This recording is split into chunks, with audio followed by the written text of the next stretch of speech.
ಪಾವಗಡ ಅಂಬೇಡ್ಕರ್ ಜಯಂತಿ ಪೂರ್ವಭಾವಿ ಸಭೆ ಬಹಿಷ್ಕಾರ. ಸರ್ಕಾರದ ವಿರುದ್ಧ ದಲಿತ ಮುಖಂಡರ ಆಕ್ರೋಶ. ಪಾವಗಡ ತಾಲೂಕು ಆಡಳಿತದ ವತಿಯಿಂದ ಇಂದು ಹಮ್ಮಿಕೊಳ್ಳಲಾಗಿದ್ದ ಸಂವಿಧಾನ ಶಿಲ್ಪಿ ಡಾಕ್ಟರ್ ಬಿ.ಆರ್. ಅಂಬೇಡ್ಕರ್ ಅವರ ಜಯಂತಿ ಪೂರ್ವಭಾವಿ ಸಭೆಯನ್ನು ದಲಿತ ಮುಖಂಡರು ಒಕ್ಕೊರಲಿನಿಂದ ಬಹಿಷ್ಕರಿಸಿ ಹೊರನಡೆದ ಘಟನೆ ನಡೆದಿದೆ. ತಾಲೂಕು ಕಚೇರಿಯಲ್ಲಿ ಆಯೋಜಿಸಲಾಗಿದ್ದ ಸಭೆಯಲ್ಲಿ ಭಾಗವಹಿಸಿದ್ದ ಮುಖಂಡರು ಸರ್ಕಾರದ ದಲಿತ ವಿರೋಧಿ ಧೋರಣೆಯನ್ನು ಖಂಡಿಸಿ ಅರ್ಧದಲ್ಲಿ ಸಭೆಯನ್ನ ಬಿಟ್ಟು ಹೊರಬಂದರು. ಬಳಿಕ ತಾಲೂಕು ಕಚೇರಿ ಮುಂಭಾಗದಲ್ಲಿ ಜಮಾಯಿಸಿದ ಪ್ರತಿಭಟನಾಕಾರರು ಸರ್ಕಾರದ ವಿರುದ್ಧ ಘೋಷಣೆಗಳನ್ನು ಕೂಗಿದರು. ಇದೇ ವೇಳೆಯಲ್ಲಿ ಡಿಎಸ್ಎಸ್ ಜಿಲ್ಲಾ ಸಂಘಟನಾ ಸಂಚಾಲಕರಾದ ಸಿ.ಕೆ. ತಿಪ್ಪೇಸ್ವಾಮಿ ಮಾತನಾಡಿ, ಒಳ ಮೀಸಲಾತಿ ಜಾರಿಗೆ ಆಗ್ರಹ ಮಾದಿಗ ಸಮುದಾಯಕ್ಕೆ ದೀರ್ಘಕಾಲದಿಂದ ಅನ್ಯಾಯವಾಗುತ್ತಿದೆ ಎಂದು ಆಕ್ರೋಶ ವ್ಯಕ್ತಪಡಿಸಿದರು. ಸಚಿವ ಸಂಪುಟದಲ್ಲಿರುವ ಪ್ರಭಾವಿ ದಲಿತ ನಾಯಕರೇ ಒಳ ಮೀಸಲಾತಿಯ ಹಾದಿ ತಪ್ಪಿಸುತ್ತಿದ್ದಾರೆ ಎಂದು ಮುಖಂಡರು ಗಂಭೀರ ಆರೋಪ ಮಾಡಿದರು. ಸಚಿವ ಎಚ್.ಸಿ. ಮಹದೇವಪ್ಪ, ಗೃಹ ಸಚಿವ ಡಾಕ್ಟರ್ ಜಿ. ಪರಮೇಶ್ವರ್, ಸಚಿವ ಪ್ರಿಯಾಂಕ್ ಖರ್ಗೆ ಇವರುಗಳು ಒಳ ಮೀಸಲಾತಿ ವಿರೋಧಿಗಳಂತೆ ವರ್ತಿಸುತ್ತಿದ್ದಾರೆ ಮತ್ತು ಮಾದಿಗ ಸಮುದಾಯದ ಹಿತಾಸಕ್ತಿಯನ್ನು ಕಡೆಗಣಿಸಿದ್ದಾರೆ ಎಂದು ಆರೋಪಿಸಿ ಅವರ ವಿರುದ್ಧ ಧಿಕ್ಕಾರ ಕೂಗಲಾಯಿತು. ಪತ್ರಿಕಾ ಪ್ರಕಟಣೆ ಮುಖ್ಯಾಂಶಗಳ ಒಳ ಮೀಸಲಾತಿ ವಿಚಾರದಲ್ಲಿ ಸರ್ಕಾರಕ್ಕೆ ಬದ್ಧತೆ ಇಲ್ಲದಿದ್ದರೆ ಇಂತಹ ಜಯಂತಿ ಸಭೆಗಳನ್ನು ಮಾಡುವುದರಲ್ಲಿ ಯಾವುದೇ ಅರ್ಥವಿಲ್ಲ. ನಮ್ಮ ಹಕ್ಕುಗಳಿಗಾಗಿ ನಾವು ಹೋರಾಟವನ್ನು ಮುಂದುವರಿಸುತ್ತೇವೆ ಎಂದು ಮಾದಿಗ ಸಮುದಾಯದ ಮುಖಂಡರು ಎಚ್ಚರಿಕೆ ನೀಡಿದರು. ಇದೇ ವೇಳೆಯಲ್ಲಿ ಮಾದರ ಮಹಾಸಭಾ ತಾಲೂಕಾ ಅಧ್ಯಕ್ಷ ನರಸಿಂಹಪ್ಪ, ಹಿರಿಯ ನಾಯಕ S. Hanumantharayappa, veterinary Ugrappa, P. Hanumantharayappa, DGS Narayanappa, Kannamedi Krishnamurthy, DSS Peddanna, Hosalli Mallikarjuna, DSS Gurumurthy ಬಳಗ, ತಾಲೂಕು ಸಂಚಾಲಕ ಮದ್ದುಲೆಟ್ಟಪ್ಪ, ಡಿಎಸ್ಎಸ್ ಕಡಪಲಕೆರೆ ನರಸಿಂಹಪ್ಪ, ಪಾವಗಡ ಟೌನ್ ಕೃಷ್ಣಪ್ಪ ಸೇರಿದಂತೆ ಅನೇಕರು ಉಪಸ್ಥಿತರಿದ್ದರು. ನಮ್ಮ ದಲಿತ ಪರ ಮುಖಂಡರುಗಳೇ, ನಮ್ಮ ತಾಲೂಕು ಅಧಿಕಾರಿ ಮಿತ್ರರೇ, ಪತ್ರಿಕಾ ಮಿತ್ರರೇ, ಮಾಧ್ಯಮ ಮಿತ್ರರೇ, ನಾವು ಬಾಬು ಜಗಜೀವನರಾಮ್ ಜಯಂತಿ ಮತ್ತು ಡಾಕ್ಟರ್ ಬಾಬಾ ಸಾಹೇಬ್ ಅಂಬೇಡ್ಕರ್ ಅವರ ಜಯಂತಿಯನ್ನು ಮಾಡೋದಕ್ಕೆ ಪೂರ್ವಸಭೆ ನಡೆಸಲು ತಮ್ಮನ್ನೆಲ್ಲ ಆಹ್ವಾನಿಸಿ ಸಲಹೆಗಳನ್ನು ಕೊಡಬೇಕಂತ ಕೋರಿದ್ವಿ. ತಾವು ಇಷ್ಟೊತ್ತು ಮಾತನಾಡಿ ಏನು ಒಳ ಮೀಸಲಾತಿ ಇನ್ನೂ ಜಾರಿಗೆ ತರಲಿಲ್ಲ ಅಂತ ಹೇಳ್ಬಿಟ್ಟು, ಆದ್ದರಿಂದ ನಾವು ಏನು ಸರ್ಕಾರಿ ಕಾರ್ಯಕ್ರಮಗಳಿಗೆ ನಾವು ಭಾಗವಹಿಸಲ್ಲ ಅಂತ ಹೇಳ್ಬಿಟ್ಟು ತಾವೆಲ್ಲ ತಿಳಿಸಿದ್ದೀರ. ತಾವು ಏನು ಹೇಳಿದ್ರೆ ಅದನ್ನು ನಾವು ಸರ್ಕಾರದ ಮಟ್ಟಕ್ಕೆ ಮನೆ ಜಿಲ್ಲಾಧಿಕಾರಿ ಮೂಲಕ ತಪ್ಪಿಸೋದಕ್ಕೆ ನಾನು ಇವತ್ತೇ ಪ್ರಯತ್ನ ಮಾಡ್ತೀನಿ. ತಾವು ಹೇಳಿದ್ರೆ 14 ನಾವು ಅನೌನ್ಸ್ ಮಾಡಿದ್ರೆ ನಾವು ಇದರಲ್ಲಿ ಭಾಗವಹಿಸ್ತೀವಿ ಅಂತ ಈ ಮಾತನ್ನು ಮನೆ ಜಿಲ್ಲಾಧಿಕಾರಿಗಳು ಸರ್ಕಾರಕ್ಕೆ ಸಲ್ಲಿಸ್ತೀವಿ. ತಾವು ಒಂದು ಸಹಕಾರ ಕೊಟ್ಟು ಮುಂದೆ 14ನೇ ತಾರೀಕು ಮತ್ತು 5ನೇ ತಾರೀಕು ಈ ಕಾರ್ಯಕ್ರಮ ನಡೆಸೋದಕ್ಕೆ ಒಂದು ಸಲಹೆಗಳನ್ನು ಕೊಡಿ ಅಂತ ನಾನು ಸರ್ಕಾರ ಪರವಾಗಿ ಕೋರ್ತಾ ಇದ್ದೀನಿ. ರಾಜ್ಯ ಸರ್ಕಾರಕ್ಕೆ ಮೀಸಲಾತಿ ವಿರೋಧಿ ರಾಜ್ಯ ಸರ್ಕಾರಕ್ಕೆ, ಮುಖ್ಯಮಂತ್ರಿ ಸಿದ್ದರಾಮಯ್ಯ ಸರ್ಕಾರಕ್ಕೆ,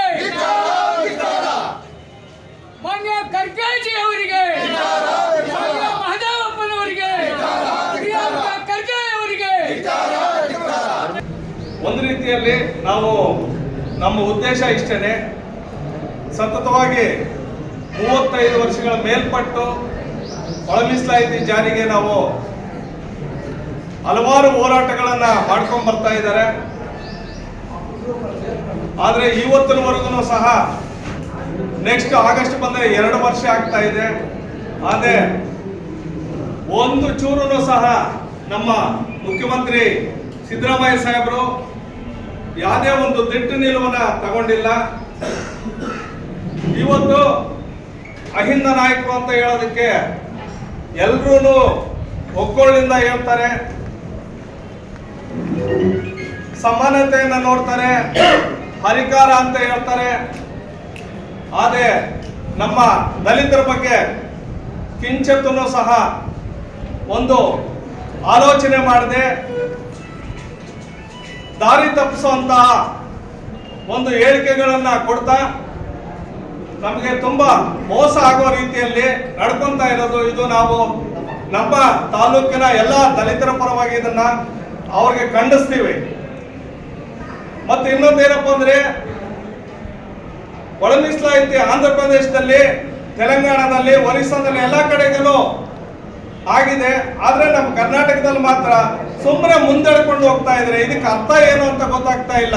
ಅವ್ರು ಮಾಡ್ತಾ ಇರುವಂತ ವಿಳಂಬದಿಂದ ಇಲ್ಲಿ ಮಾದಿಗರು, ವಲಯರು, ಬೋವಿ, ಲಂಬಾಣಿ, ಕೊರಚ, ಕೊರ್ಮ ಇವರೆಲ್ಲರಿಗೂ ಸಹ ಅನ್ಯಾಯ ಆಗ್ತಾ ಇದೆ. 101 ಜಾತಿಗಳು ನಮ್ಮನ್ನ ವಿಭಾಗ ಮಾಡ್ತಾ ಇದ್ದಾರೆ. ಏನಿವತ್ತು ನಾವು ಎಲ್ಲರೂ ಸಹ ಒಟ್ಟಿಗೆ ಇದ್ದು ಅಣ್ಣ ತಮ್ಮಂದಿರ ರೀತಿಯಲ್ಲಿ ಒಬ್ರು ಒಂದ್ ಕಡೆಗೆ ಮಾತಾಡ್ತಾರೆ, ಇನ್ನೊಬ್ರು ಇನ್ನೊಂದ್ ಕಡೆಗೆ ಮಾತಾಡ್ತಾರೆ. ನಾವು ಮಾತಾಡಬೇಡಿ ಅಂತ ಹೇಳೋದಿಲ್ಲ, ಆದ್ರೆ ಸರ್ಕಾರದಲ್ಲಿ ಏನ್ ಲೋಪದೋಷ ಇದೆಯೋ ಅದನ್ನ ಇಟ್ಕೊಂಡು ಮಾತಾಡಬೇಕು ಲೀಡರ್ಸ್ ಆದವರು. ಆದ್ರೆ ಅದನ್ನ ಹಿಡ್ದೇನೆ ಜಾತಿ ವೈಷಮ್ಯಕ್ಕೆ ಇದು ಕಾರಣ ಆಗ್ತಾ ಇದೆ ಎಲ್ಲ ಕಡೆಗೂ. ಇದು ಖಂಡಿತವಾಗ್ಲೂ ಎಲ್ಲ ಕೋಮಿನ ಪದಾಧಿಕಾರಿಗಳೇನಿದಾರೋ ಅವ್ರು ಅರ್ಥಕೋಬೇಕು ಇದನ್ನ. ಇವತ್ತು ನಾವೆಲ್ಲ ಹೇಳ್ತೀವಿ ದಲಿತ ಸಿಎಂ ಆಗ್ಬೇಕು ಅಂತ ಹೇಳ್ತೀವಿ. ಸಿಎಂ ರೈಸ್ ಅಲ್ಲಿ ಇರೋರು ಯಾರು? ಮುನಿಯಪ್ಪ ಅವರು ಇದ್ದಾರೆ, ಮತ್ತೆ ಪರಮೇಶ್ವರ್ ಅವರಿದ್ದಾರೆ. ಇನ್ ಬೇರೆ ಕಡೆ ಎಲ್ಲಿದ್ದಾರೆ? ಈ ರೀತಿಯೆಲ್ಲ ಮಾತಾಡೋದ್ರಿಂದ ಒಗ್ಗಟ್ಟು ಎಲ್ಲಿ ಬಂತು ನಮ್ಮಲ್ಲಿ? ಅವರು ಕೊಡುತ್ತಾರ ನಾಳೆ ಬೆಳಗ್ಗೆ? ಇದರಿಂದಾನೇ ಮೇಲ್ಜಾತಿ ಆಡಳಿತ ವರ್ಗದವರು ನಮ್ಮನ್ನು ಈ ರೀತಿ ಒಡೆದು ಆಳೋದಕ್ಕೆ ಮುಂದಾಗ್ತಾ ಇದ್ದಾರೆ. ಈ ಒಂದು ಮೀಸಲಾತಿಯನ್ನ ಖಂಡಿತವಾಗ್ಲೂ ಹಿಂದೆ ಒಂದು ಡೇಟ್ ಕೊಟ್ರು. ಆ ಡೇಟ್ ಅನ್ನ ನಮ್ಮ ಏನು ಕಾನೂನು ಸಚಿವರು ಇದ್ದಾರೋ ಪಾಟೀಲ್ ಅವರು ಅದನ್ನ ಯೋಚನೆ ಮಾಡಬೇಕಾಗಿತ್ತು. ಇವತ್ತು ತಗೊಂಡ್ಬಂದು ನೀತಿ ಸಮಿತಿ ಜಾರಿ ಇದೆ ಅದರಿಂದ ಮಾಡಕ್ ಬರೋದಿಲ್ಲ ಅಂತ ಹೇಳ್ತಾರೆ. ಎಷ್ಟು ಮಟ್ಟಿಗೆ ಸರಿ? ಅವ್ರಿಗೆ ಆ ಜ್ಞಾನ ಇರ್ಲಿಲ್ವಾ? ಈ ಒಂದು ಹೇಳಿಕೆಗಳಿಂದ ಹಲವಾರು ರೀತಿಯಲ್ಲಿ ನಮ್ಮ ಸಮುದಾಯ ಒಡೆದೋಗೋದಕ್ಕೆ ಒಂದು ದಾರಿ ಆಗ್ತಾ ಇದೆ. 101 ಜಾತಿಯಲ್ಲಿನೂ ತುಂಬಾ ಅನ್ಯೋನ್ಯವಾಗಿದ್ದವರು ಇವತ್ತು ನಮ್ಮನ್ನ ಒಂದೊಂದು ಭಾಗವಾಗಿ ವಿಂಗಡಣೆ ಮಾಡ್ತಾ ಇದ್ದಾರೆ. ಆ ಒಂದು ಹಿನ್ನೆಲೆಯಿಂದ ನಾವು 35 ವರ್ಷಗಳ ಸತತ ಹೋರಾಟಗಳ ಮುಖಾಂತರವಾಗಿ ಎಷ್ಟೋ ಜನ ಬಲಿಯಾಗಿದ್ದಾರೆ, ಇದಕ್ಕೆ ಎಷ್ಟೋ ಜನ ಹುತಾತ್ಮರಾಗಿದ್ದಾರೆ. ಖಂಡಿತವಾಗ್ಲೂ ನಮ್ಮ ಸಮುದಾಯದ ನಾಯಕರು ತುಂಬಾ ಶೋಷಣೆಗೊಳಗಾಗಿರೋಂಥವ್ರು ಅಂತ ಹೇಳ್ಬಿಟ್ಟು ಇವತ್ತು ಎಲ್ಲರಿಗೂ ಗೊತ್ತಿರೋಂಥ ವಿಚಾರ. ಏನು ಆ ಸಮುದಾಯಗಳಿಗೆ ಜನಸಂಖ್ಯೆ ಅನುಗುಣವಾಗಿ ಆ ಪ್ರಾತಿನಿಧ್ಯವನ್ನ ಕೊಡೋದು ಬಿಟ್ಟು ಸುಮ್ಮನೆ ಎಳ್ಕೊಂಡು ಹೋಗೋದ್ರಿಂದ ಸಿದ್ದರಾಮಯ್ಯ ಸಾಹೇಬರು ದಯವಿಟ್ಟು ಇದ್ರ ಬಗ್ಗೆ ಗಮನ ಹರಿಸಿ, ಅಹಿಂದ ನಾಯಕರು ಅಂತ ನೀವು ಏನು ಹೇಳ್ಕೊಂಡಿದ್ದೀರೋ ಆ ರೀತಿಯಲ್ಲಿ ನೀವು ಮತ್ತೆ ಮುಂದುವರಿಬೇಕಾಗಿದ್ರೆ ನೀವು ತಕ್ಷಣನೇ ಈ ಸಮುದಾಯಗಳಿಗೆ ಏನು ಜನಸಂಖ್ಯೆ ಆಧಾರದ ಮೇಲೆ ನೀವು ಒಳ ಮೀಸಲಾತಿಯನ್ನ ಜಾರಿ ಮಾಡಬೇಕಂತ ಹೇಳಿಬಿಟ್ಟು ನಾವು ಈ ಒಂದು ಸಂದರ್ಭದಲ್ಲಿ ಒತ್ತಾಯ ಮಾಡ್ತಾ ಏನಿವತ್ತು ಈ ಒಂದು ಸಭೆ ನಮಗೆ ಕರೆದಿದ್ದಾರೆ. ಮತ್ತೆ ಒಳ ಮೀಸಲಾತಿ ಜಾರಿ ಆಗೋವರೆಗೂ ಸಹ ಈ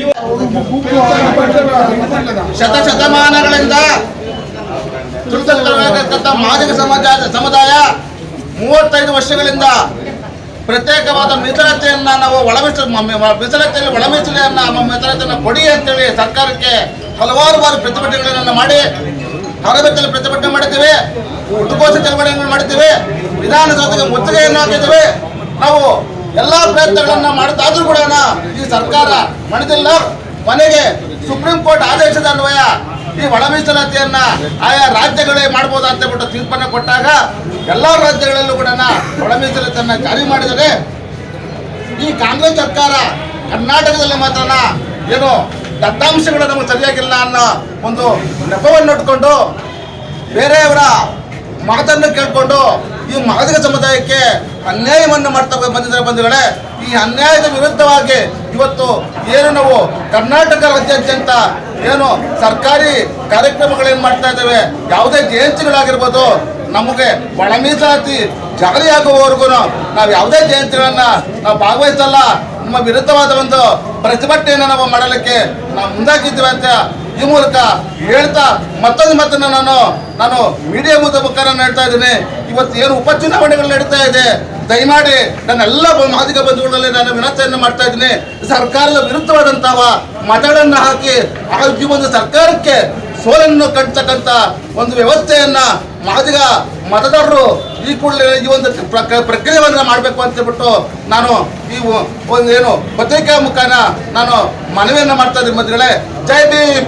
ಜಗಜೀವನ್ ರಾಮ್ ಮತ್ತು ಡಾಕ್ಟರ್ ಬಿ.ಆರ್. ಅಂಬೇಡ್ಕರ್ ಅವರ ಜಯಂತಿಯ ಪೂರ್ವಭಾವಿ ಸಭೆಯನ್ನು ಈ ದಿನ 11 ಗಂಟೆಗೆ ಅವರ ಕಚೇರಿಯಲ್ಲಿ ಕರೆದಿದ್ದು ಪಾವಗಡ ತಾಲೂಕಿನ ಎಲ್ಲ ದಲಿತ ಸಂಘಟನೆ ಪದಾಧಿಕಾರಿಗಳು ಕಾರ್ಯಕ್ರಮದಲ್ಲಿ ಭಾಗವಹಿಸಿ ನಾವು ಈ ಸರ್ಕಾರದ ನಡೆಯನ್ನು ಖಂಡಿಸಿ ಪೂರ್ವಭಾವಿ ಸಭೆಯಿಂದ ಹೊರಗಡೆ ಎದ್ದು ಬಂದಿದ್ದೀವಿ. ಕಾರಣ ಏನು ಅಂತ ಹೇಳಿದರೆ, ಈ ಲಜ್ಜೆಗೆಟ್ಟ ಸಿದ್ದರಾಮಯ್ಯನವರ ಸರ್ಕಾರ ಒಳ ಮೀಸಲಾತಿ ವಿಚಾರವಾಗಿ ಮೀನಾಮೇಷ ಎಣಿಸಿಕೊಂಡು ಸುಮಾರು 1.5 ವರ್ಷ ಕಳೆದರೂ ಸಮೇತ ಏನು ಸುಪ್ರೀಂ ಕೋರ್ಟು ತೀರ್ಪು ಆಯಾ ರಾಜ್ಯಗಳಿಗೆ ಬಿಟ್ಟಿದ್ದು ಒಳ ಮೀಸಲಾತಿ ಕೊಡ್ತಕ್ಕಂಥದ್ದು ಅಂತೇಳಿ ಒಂದು ತೀರ್ಮಾನವನ್ನು ಕೊಟ್ಟಿದ್ದು ಬೇರೆ ಬೇರೆ ರಾಜ್ಯಗಳು ತಕ್ಷಣ ಏನು ಮಾಡಿದ್ರು, ಅನೌನ್ಸೇ ಮಾಡಿದರು. ಆದರೆ ಈ ಕರ್ನಾಟಕ ಸರ್ಕಾರ ಅದು ಯಾವ ಪುರುಷಾರ್ಥಕ್ಕೆ ಅಥವಾ ಯಾರ ಭಯದಲ್ಲಿ ಸಿದ್ದರಾಮಯ್ಯ ಒದ್ದಾಡ್ತಾ ಇದ್ದಾನೆ ಅಂತ ನಮ್ಗೆ ಅರ್ಥ ಆಗ್ತಾ ಇಲ್ಲ. ಇನ್ನೊಂದು ಭಾಳ ಸ್ಪಷ್ಟವಾಗಿ ಹೇಳೋದಾದ್ರೆ, ನಾವೇ ಯಾಕೆ ಇರೋದು ಸುಪ್ರೀಂ ಕೋರ್ಟ್ ಆರ್ಡರನ್ನು ಲೆಕ್ಕಕ್ಕಿಟ್ಕೊಳ್ಳದೆ ಏನು ಈವರೆಗೂ ವರದಿಗಳು ಬಂದಿದ್ದಾವೆ, ಸದಾಶಿವ ಕಮಿಷನ್ ಆಯಿತು, ಕಾಂತರಾಜು ಕಮಿಷನ್ ಆಯಿತು, ಮಾಧುಸ್ವಾಮಿ ಕಮಿಷನ್ ಆಯಿತು, ಎಲ್ಲ ಕಮಿಷನ್ಗಳನ್ನು ಸರ್ಕಾರ ದುಡ್ಡು ಕೊಟ್ಟು ಸಮೀಕ್ಷೆಗಳನ್ನು ನಡೆಸಿ ವರದಿಗಳನ್ನು ತರಿಸ್ಕೊಂಡು ಬಹುತೇಕ ಬುದ್ಧಿಜೀವಿಗಳು ಹೆಚ್ಚು ಕಡಿಮೆ ಏನು ಈಗ ಸಲ್ಲಿಸ್ತಿರ್ತಕ್ಕಂಥ ವರದಿ ಸುಮಾರು 94% ಎಲ್ಲರಿಗೂ ಅನುಕೂಲಕರವಾಗಿದೆ. ಇನ್ನು ಸಣ್ಣ ಪುಟ್ಟ ಸಮಸ್ಯೆಗಳಿದ್ದಾವೆ, ಅವನ್ನ ಕೂತ್ಕೊಂಡು ಮಾತಾಡಿಕೊಂಡು ಚರ್ಚೆ ಮಾಡಬಹುದಾಗಿತ್ತು ಅಂತಕ್ಕಂಥ ನಿಲುವನ್ನು ವ್ಯಕ್ತಪಡಿಸಿದ್ದಾರೆ. ಆದರೆ ಒಂದು ಬಹಳ ಸ್ಪಷ್ಟ ಇದು ಏನಂದರೆ, ಇಲ್ಲಿನ ಇಡೀ ರಾಜ್ಯದಲ್ಲಿ ಈವರೆಗೂ ಆಗಿದ್ದೇ ಬೇರೆ, ಈಗ ಆಗ್ತಾ ಇರೋದೇ ಬೇರೆ. ನಮ್ಮ ಜೊತೆಗೆ ಚಳವಳಿ ಒಳಗಡೆ, ಅದರ ಜೊತೆಗೆ ಈ ಒಳ ಮೀಸಲಾತಿ ಒಳಗಡೆ ಈವರೆಗೂ ನಮ್ಮ ಜೊತೆಗೆ ಇದ್ದುಕೊಂಡು ಒಳ ಮೀಸಲಾತಿ ಆಗಲೇಬೇಕು ಅಂತೇಳಿ ಜೊತೆಗೆ ಬಂದಂಥ ನಮ್ಮ ಸಹೋದರ ಸಮುದಾಯಗಳು ಇತ್ತೀಚಿನ ದಿನಗಳಲ್ಲಿ ಮೀನಾಮೇಷಗಳನ್ನು ಎಣಿಸಿಕೊಂಡು ಇದಕ್ಕೆ ವಿರುದ್ಧವಾದ ನಡೆಯಲ್ಲಿ ಹೋಗ್ತಕ್ಕಂಥದ್ದು ನಮಗೆ ಬೇಸರ ತಂದಿದೆ. ಯಾಕೆ ಅಂತೇಳಿದರೆ, ಈವರೆಗೂ ನಾವು ಏನು ಎಡ ಬಲ ಅಂತ ಅಂದ್ಕೊಂಡಿದ್ದೀವಿ, ನಾವೆಲ್ಲ ಸೋದರರು ಅಂತಲೇ ಅಂದ್ಕೊಂಡಿದ್ದೀವಿ. ಆದರೆ ಎಲ್ಲೋ ಒಂದು ಕಡೆ ಈ ವರ್ಗ ನಾಮಕಾವಷ್ಟಿಗೆ ನಮ್ಮ ಜೊತೆಗೆ ಈವರೆಗೂ ಮೀಸಲಾತಿ ಒಳಗಡೆ ಒಳ ಮೀಸಲಾತಿಗೆ ಸಪೋರ್ಟ್ ಆಗಿದ್ರೆ ವಿನಃ ಆಂತರಿಕವಾಗಿ ಇವ್ರು ಯಾರು ರೆಡಿ ಇರಲಿಲ್ಲ. ಆಂತರಿಕವಾಗಿ ರೆಡಿ ಇದ್ದಿದ್ರೆ ಈಗ ಎಲ್ಲ ಒಂದು ಕಡೆ ಬೇರೆಯವ್ರು ಯಾರು ತಗೊಂಡ್ರು ಪಾಪ ಇವ್ರಿಗೆ ಏನು ಅನ್ಸಲ್ಲ. ಬೋವಿ, ಲಂಬಾಣಿ, ಕೊರಚ ಇವ್ರು ಯಾರು ತಗೊಂಡ್ರು ಇವ್ರಿಗೆ ಬಾಧೆ ಇಲ್ಲ. ಆದರೆ ಎ ವರ್ಗದಲ್ಲಿ ಈ ಬಾಧಿಕರು ತಗೊಂತಾರೆ ಅಂದ್ರೆ ಇವ್ರಿಗೆ ಯಾಕೆ ಇಷ್ಟು ಅಸೂಯೆ, ಇಷ್ಟೊಂದು ಅಸಮಾಧಾನ? ಆದರೆ ಅರ್ಥ ಮಾಡ್ಕೋಬೇಕು, ಎಲ್ಲ ಒಂದು ಕಡೆ ಮುಖ್ಯಮಂತ್ರಿ ಸಿದ್ದರಾಮಯ್ಯನವರು ಈ ಥರ ಏನು ಮಹದೇವಪ್ಪನಂತ, ಈ ಪ್ರಿಯಾಂಕಾ ಖರ್ಗೆ ಅಂತ, ಮತ್ತೆ ಏನು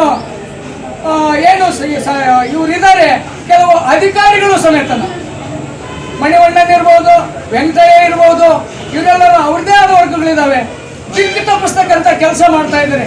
ಮಾನ್ಯ ಪೂಜ್ಯ ಷಡಕ್ಷರ ಮಣಿ ಸ್ವಾಮಿಗಳು ಏನು ಪ್ರೊಫೆಸರ್ ಬಿ ಕೃಷ್ಣಪ್ಪರವರ ಏನು ಸಮಾಧಿ. ಬ್ಯೂರೋ ರಿಪೋರ್ಟ್, ಶಿವಾನಂದ್, ಭಾರತ ವೈಭವ news, Pavagada. Thanks for watching. Read, discuss and debate with editor Dr. Yan Prashant Rao. Wanted reporters in print, digital and visual media for Bharat Vaibhav Daily Newspaper, BV News 5 Channel and BV Fast Web News from all the talukas of Karnataka, Goa and Maharashtra. If interested, send your resume to 9019229369.